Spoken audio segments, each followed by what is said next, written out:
ገንዘብ መስራት እችልበታለሁ አሁን የተማርኩት ነገር በጣም ቀላል ነገር ነው በተፈታኙ ነገር አምሮሽን ገዝተሹ ስትይ የሰው ስኬት ደስታሽ ነው ለሱ እንደው መንገዱን አትጠቂም ታስተላልፊያለሽ አሁን የምታያቸው ነገሮች ሁሉ አምሮን ካለማሸነፍ ይመስለኛል እዚህ ጎልቶ ባለ when village in Goja Eritrea Arusi and Bali are ruthlessly bombarded women children men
አንተ የሞተችና ዘመን ተፈራረበስ ሁለት ያበዱ ወንድሞችን ለመጀመሪያ ለምን አንሰበስብ እንደዚህ አባት ጠፋ እንደነበር ለምን ለኢትዮጵያ ሕዝብ አትናገርም አንተ ስለ ሰይጣን ከማውራት በፊት እግዚአብሔርን ሰው በቦታ የነበሩ ሰዎች እንተላፋቸው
ተዋጉ እያልን ያለነው አሁን ጦርነት ሊመጣ ነው።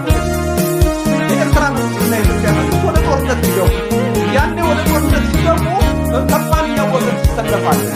ነፃ ሆነ ገለልተኛ ሆነ ከኢትዮጵያ መንግስት ጋር ትሰለፋለህ ወይስ ከሻዕቢያ ጋር ትሰለፋለህ? ከሶስት አንዱ ነው። ወይ ለልደት ላስረዳኝ። መጀመሪያ ጦርነት ይጀመራል አይጀመርም? ምን መጀመሪያ ተነሳው ሁኔታ መጀመሪያ ስለ ስትራቴጂ ነው አይደለም? እኔ እንግዲህ አንድ የፖለቲካ ሰው ነኝ፣ ትልቅ ሰው ነኝ። ትንሽ የልጅ እንዲህ ታደርጋለህ ይሄን ትወዳለህ እናትወድም ሳይሆን የኢትዮጵያ መንግስት ጦርነት አውጆብናል። አሁን ደግሞ ወደብ በዚህ ጊዜ መጠየቅ ትክክል አይደለም ብያምናለሁ። የኤርትራን መንግስትም የኢትዮጵያ መንግስት ለቀይ ባህር ብሎ ወደብ ፈልጎ መውረሩን አቃውሟል። ልክ ሶማሌላንድ ላይ ሲያደርግ የነበረው እንደሚቋወም ሁሉ አሁንም በኤርትራ በኩል የሚያደርገውን ነገር አልደግም። በሌላ ወገን ደግሞ ሻዕቢያ የኢትዮጵያን የሚወርበት አሁን ባለው ሁኔታ ምንም ምክንያት የለም። ትንሽ ሀገር ነው። ደጋግሜ እንዳልኩት የኢትዮጵያን መንግስት ወሮ ቀይ ግዛት መያዝ አይችልም። ኢትዮጵያ ትልቅ መንግስት ነው። ያን አስወግዶ ሌላ መንግስት ተካለው ብሎ ራሱ ጦርነት ሊያውጅ አይችልም። ሊሆን የሚችል ነገር ካለ የሌሎችን ቅጥረኝነት ተቀብሎ ወደብ አመጣለሁ ብሎ ሊዋጋ ያለው አብይ ነው። ያን ሲያደርግ ደግሞ አብይን ከጀርባ ወገዋለሁ፣ ከሻዕቢያም የሚያስፈልግ የሚሊተሪና የመግቢያ መውጫ መንገድ ካለ እገናኛለሁ። ይህን ማድረጌ ትክክል ነው። የኢትዮጵያን መካድም መጥላትም ከጠላት ጋር መገናኘት ማርጌ አላየው። ነገር ግን ይህንን ነገር ስናገር የኢትዮጵያ መንግስት የሻዕቢያን መንግስት ጋብዞ በኢትዮጵያ ውስጥ ለተሰራ ወንጀል ሁሉ ተጠያቂነት እንዲኖር ማድረጉም ትክክል እንዳልሆነ ተቃውሜያለሁ። ያንንም አቋሜን ስታንድ ባይዛት ምንም ጸጸት የለብኝም። በሙሉ ልብ ነው የተናገርኩት። አሁንም እናገረዋለሁ። እንደውም የኤርትራ መንግስት እንዲህ አይነት መንግስት መሆኑን አላውቅም ነበር ብዬ ትልቅ ልብ ያለው ሀገሪቷ ጠፋ ፖለቲካ የሚያውቅ ይመስለኝ ነበር እንጂ እንደዚህ አይነት ሁማኒታሪያን የሆነ ነገር ያደርግ መሆኑን አልገምትም ነበር ብዬ ነው። ይልቃል ከዚህ በስንት ያችን ጥያቄ ኦኬ ቆይ እሺ እሱን ጥያቄ ላነሳው ስለሆነ ተቀጥረን እንደቱ አሁን የኢትዮጵያ እሺ ከሶስቱ ውጭ ሆነ አይቻልም። ኢትዮጵያ ውስጥ ጦርነት ከፈነዳ ከሶስቱ ውጭ ይሄ ወታደር ምን እንደሚል በደንብ እንደ ሀገር እጅግ አሳሳቢ ነገር ነው።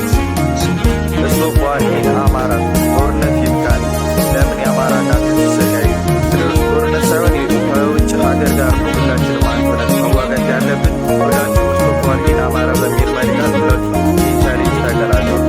ይህንን ንግግር በዛው በወንድማማቾች ጦርነት ላይ እየተሳተፈ ካለ ከአንድ ወታደር በመስማቴ በጣም ደስ ብሎኛል። ይልቅ ከዚህ ወታደር ንግግር አንጻር መላውን የኢትዮጵያ ሕዝብ እንደ ሕዝብ የታዘብኩበትን አንድ ጉዳይ ልንገራችሁ። የምታስታውሱ ከሆነ ከጥቂት ወራት በፊት ትግራይ ክልል ላይ ገና ለገና ላልተከሰተ ነገር ግን ይከሰታል ብለን ለሰጋነው ጦርነት ሁላችንም ለማለት በሚያስደፍር መልኩ ሶሻል ሚዲያ ላይ ወጥተን ያ ጦርነት እንዳይደረግ ድምፅ ሆነናል። ይህንን እየተቃወምኩ አይደለም፣ ትክክል ነው። ነገር ግን እንዴት ነው እየተደረገ ላለው ለአማራው ክልሉ ጦርነት ዝም ያለው? አማራ ክልል ላይ እየተደረገ ያለው ጦርነት የወንድማማቾች ጦርነት አይደለም ወይ? በዚህ ጦርነት ልክ እንደ ትግራዩ ጦርነት ብዙ የአማራ እናቶች ልጆቻቸውን እያጡ አይደለም ወይ? በመከላከያ ሰራዊት በኩልም እንዳሉ ወንድሞቻችን ብዙ የኢትዮጵያ እናቶች ልጆቻቸውን እያጡ አይደለም ወይ? ጦርነቱ ላይ ለሌለ ሰላም ቦታ ላለን ምንም ላይመስል ይችላል። ጦርነቱ ላይ እየተሳተፉም ሆነ ጦርነቱ ያለበት አካባቢ ያሉ ወገኖቻችን ግን ምን ያህል ጭንቀት ውስጥ እንዳሉ ግልጽ ነው። ስለዚህ ያኔ የትግራይ ጦርነት እንዳይከሰት ሶሻል ሚዲያ ላይ ድምጽ የሆነው ለወረትና ለይስሙላ ካልሆነ እየተደረገ ስላለው ስለ አማራው ክልል ድምጽ ማንሆንበት ምንም ምክንያት የለም።